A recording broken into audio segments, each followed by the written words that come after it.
What's up guys? JME here. Welcome sa iyong fitness journey. It's been a while since mag-topic tayo ng fitness.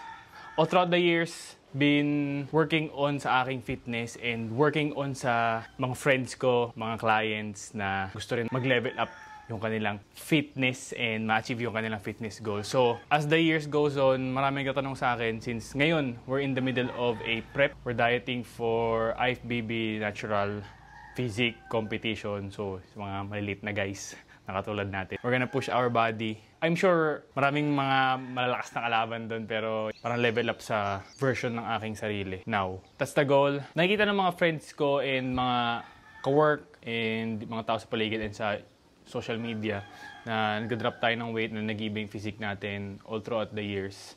Lalo na ngayon, we're dieting. So, nag-upload tayo ng mga contents and mga videos ng ating progress, dropping weight loss. And lagi ako tinatanong, Jay, paano pumayat? Tulungan mo naman ako. Gusto kong mawala yung tiyan ko. Yun yung mga usual na tanong sa akin. Gusto kong mawala yung tiyan ko. Paano ba yan? Gusto kong pumayat. Tumaba ako for the last 2 years. Paano ba bumalik dun sa weight ko? So ngayon, magsisimula tayo sa isa sa mga principles ng weight loss. Yun yung unahin natin. Since principle is universal eh. So kung di mo siya susundin, hindi mo ma-achieve yung weight loss. Yun yung topic natin sa weight loss. Principle. Principle is parang gravity yan eh. So lagi siyang nandyan.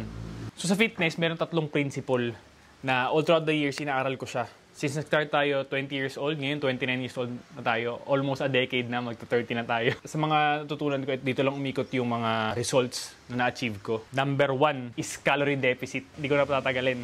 Number 2 is accountability and consistency. Number 3 is surrounding yourself with people na with the same goals or better than you. Diyan lang umikot yung fitness goals ko kung paano ko siya na-achieve all throughout the years. Number 1, ang i-discuss ko lang muna, calorie deficit. And magsasabi rin ako ng mga detailed ways or talagang step by step. Alam niyo yung gagawin niyo after this video. Search nyo lang sa Google, what's my maintenance calories? Tatanong niyo yung age, weight, gender, activity, height. Pagkita nyo na yung maintenance calories nyo, bibigyan nyo lang ng mga 300 down. Doon kayo mag-start. Pero, merong app dito, MyFitnessPal. Tatanungin naman kayo from the start before kayo mag-track ng calories. Pag nakita nyo na yung maintenance calories nyo, buwasan nyo lang ng 300 to 200.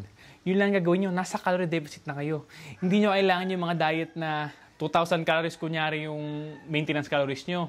Tapos kakain lang kayo ng 2 itlog sa isang araw. Guys, ang itlog is 70 calories lang. So, times 2, 140. 140 yung calories mo. Throughout the day, yun lang. 2 itlog lang. Tapos tubig-tubig ka na lang. Water therapy ka. Guys, meron pa kayong almost more than 1.5 ng calories na pwede i-consume. Bakit mo pipiliin na pumayat sa 140 calories kung papayat ka naman sa 1,700 calories? Yun yung dilemma usually ng mga nagka-crash diet. So, hindi kailangan yun, guys. Kung 2,000 yung maintenance calories mo, ibaba mo lang sa 1.7 to 1.8. Gawin mo lang yun throughout the days, coming months. Track everything. Tuturuan ko rin kayo sa track. Pero principle muna ng calorie deficit. Track nyo lang yun throughout the day. So, hindi mo kailangan mag-crash diet ng less than 200 lang just to achieve yung weight loss. Kaya eager ako to ma-share ko sa inyo na hindi siya impossible. Uncomfortable way siya since you're changing your body and may mga goals tayo na kailangan i-achieve. Pero achievable and sustainable. Kaya ako ginagawa tong video na to para na yung mga nagtatanong sa akin every time. So ito, send ko na lang sa kanila tong video to. And sa'yo rin, makatulong din sa'yo na nanonood ngayon. So under sa calorie deficit, ang pinakasimple lang na way, mabilis ang discussion lang. Pwede mo siya ma-achieve through food. Babawasan mo yung food mo sa normal, which is yun nga, nag-track ka ng calories. Number 2, adding activities throughout the day through weightlifting and cardio sessions, through dancing, through tennis, iba-iba, pwede, kung ano yung pinaka-trip nyo. And this one, pinaka-favorite natin, mag-add ng muscle. Pag nag-add ka ng muscle, aakyat yung maintenance calories mo. Kung 2K ka lang ng 2K, tapos naging umakyat yung maintenance calories mo ng 2-3, so deficit ka na. So yun. Meals, titry mo sa meals.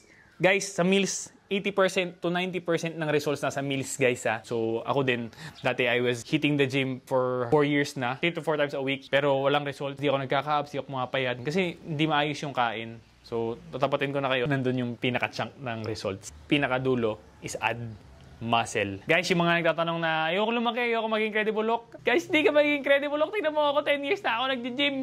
Isang dekada na, tingnan mo ang pet ko pa rin. Pag nakadamit, guys, normal na tao lang ako. Hindi ka lalaki, hindi ka lolobo. Unless, syempre, yun nga, may mga gears tinatawag na hindi natin alam, hindi ko na di-discuss yun. Dito tayo sa being normal person, sharing normal struggles, sharing normal things na gusto lang na level up sa kanilang fitness. Ganun lang, yun na lang discuss natin. So, di lalaki guys, huwag kayo isipin na lalaki kayo. Tingnan mo, oo. Ayan. Lalo na sa babae, wala naman masyadong testosterone yun, di kilalaki, magto-toned lang kayo. So, ang goal lang naman nyo is kahit sobrang active nyo na, kumakain kayo ng tama, the best version or worst version is Dua Lipa. Ayun yung katawan ni Dua Lipa, lean, strong, yung ganong katawan, hindi naman kayo lalaki nung katulad sa parang She-Hulk. Ayun yung ba maging Dua Lipa? Yun yung mangyayari pag sinet nyo lahat yung goals nyo na maayos.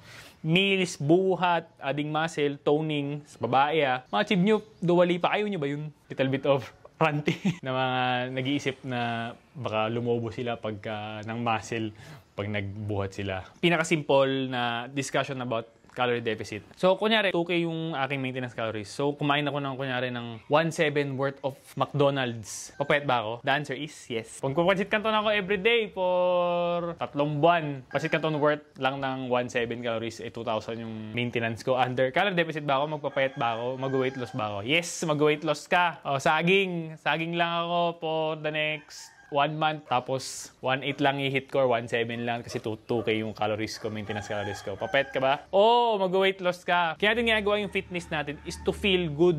So we go to the result, to feel good. Yun yung top priority natin, to feel good about ourselves, respect ourselves. Try mo kumain ng McDo ng madalas, sobrang pangit sa feeling. So, wala na yung goal. Hindi na natin, wala na pa. Bakit ka pa nag-fitness kung you're not going to feel good about yourself? Ang goal is the healthiest as possible, yung journey na gusto natin i-achieve para sa lahat ng tao. Healthiest ng possible kasi syempre normal naman tayo. Kung gusto rin natin minsan mag-Jollibee, ganyan, mag-ice cream, Chicken Joy, para ma-incorporate natin sa buhay natin ng dahan-dahan, nang hindi masyadong extreme.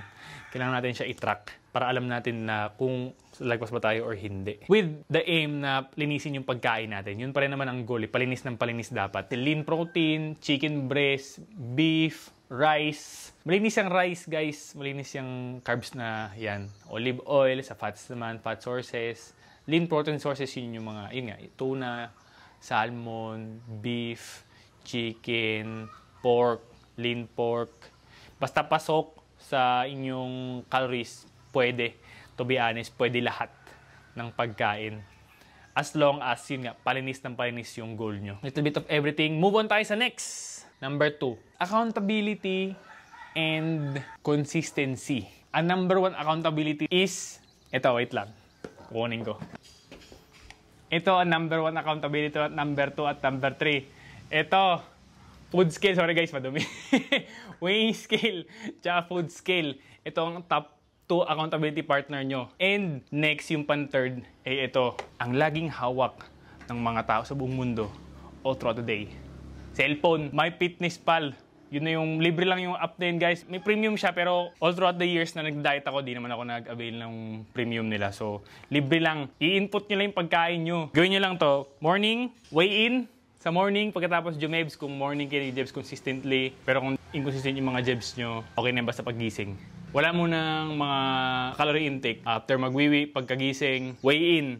Every day, every morning. Tapos, food scale. Uwiin nyo lang kung ano yung itsura ng 200 grams ng kanin, 200 grams ng manok, and this one. I-input nyo lang, guys. Lalabas naman dun sa MyFitnessPal. Let me know in the comments kung gusto nyo ng in-depth dun sa MyFitnessPal. Gagawin ko rin para sa inyo yung step-by-step na input, ganyan, kung paano. Pero, in the near future, mga next coming videos natin, tuturuan ko kayo mag-track ng calories. Discuss ko lang muna mga principles muna tayo, mga big picture muna tayo. Calorie deficit, accountability and consistency. And third is surrounding yourself with people na better than you and or people na you have the same goals with. May magtatanong kung, paano yan, Jem? Wala naman akong kasama sa fitness. Ako lang itong mag-isa na gusto sa family ko. Wala naman masyadong curious sa ma-achieve yung kanilang fitness goals. Mag-isa lang ako. Wala naman ako friends na nag-gym. Wala naman akong friends na active, ganyan. Pwede to.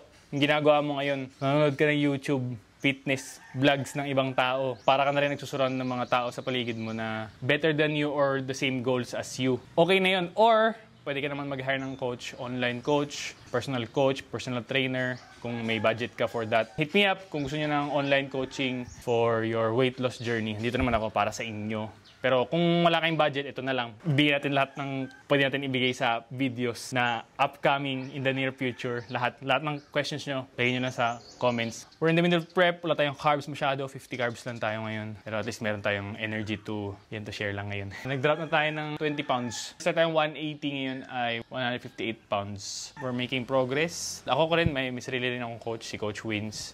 Coach Wins Sipe, ngayong prep para lang to see me. We need all the help we can get sa mga tao sa paligid natin. And yun lang, physique update all throughout the prep. Thank you guys for tagging along. Yun lang muna for now. JM here. Welcome sa iyong fitness journey. Let's go!